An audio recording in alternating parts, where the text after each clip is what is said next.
আগামীর বাংলাদেশ যেন ইসলামিক বাংলাদেশ হয় সেই লক্ষ্যে কর্মীদের কাজ করার আহ্বান জানিয়েছেন বাংলাদেশ জামায়াতে ইসলামীর আমির ডক্টর শফিকুর রহমান। মঙ্গলবার যুক্তরাজ্যের বার্মিংহামের স্থানীয় ব্যাংকুয়েটিং হলে দলীয় কর্মীদের নেটওয়ার্ক কনফারেন্সে তিনি একথা বলেন। সভায় ব্রিটেনের বিভিন্ন শহর থেকে জামাত ও অঙ্গ সংগঠনের নেতাকর্মীরা যোগ দেন। বার্মিংহাম থেকে বিস্তারিত জানাচ্ছেন আমাদের বিশেষ প্রতিনিধি আব্দুল আহাদ সুমন। ক্যামেরায় ছিলেন সোরমান মিয়া। 5ই আগস্টের আন্দোলনের ফসল হচ্ছে বাংলাদেশ আজ ফ্যাসিবাদ মুক্ত।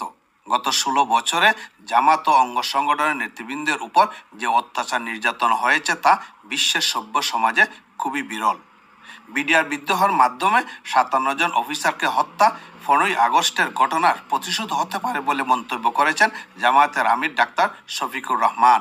স্বাধীন বাংলাদেশের জাতির উপরে জুলুম চাপিয়ে দেওয়ার কারণে সেনাবাহিনীর কিছু সদস্য বিদ্রোহ করে তৎকালীন শাসক পরিবারকে খুন করেছিল।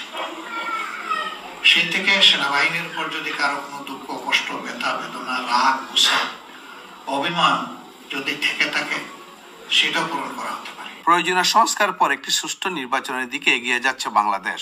জনমত যাচাইয়ের মাধ্যমে জামাত এবার প্রার্থীরা নির্ধারণ করবে বলেও জানান তিনি।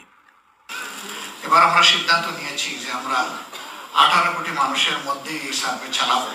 তবে সবার কাছে পৌঁছতে পারবো না, সেখানে র্যান্ডম স্যাম্পলিং হবে।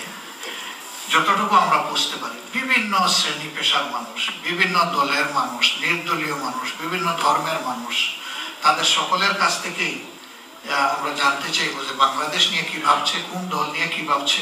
প্রবাসীদের কল্যাণে ঢাকা বিমানবন্দরের নতুন লাউঞ্জ খোলা হয়েছে উল্লেখ করে জামাত ক্ষমতায় গেলে প্রবাসীদের মৃতদেহ বিনা খরচে দেশে আনার ব্যবস্থা করা হবে বলেও ঘোষণা দেন তিনি।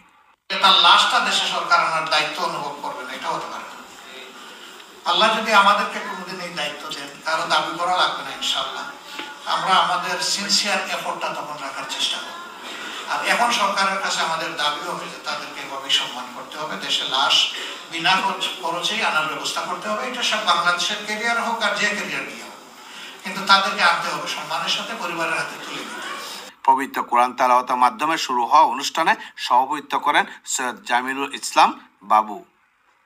ফরিদ মিয়ার সঞ্চালনায় অনুষ্ঠানে আলোচনায় অংশগ্রহণ করেন এটিএম মোকাররম হোসাইন, ব্যারিস্টার আবদুল্লাহ মোহাম্মদ ইসমাইল, মাওলানা সাইফুদ্দিন, আতিকুর রহমান জিলু ও হামিদ হোসেন আজাদ।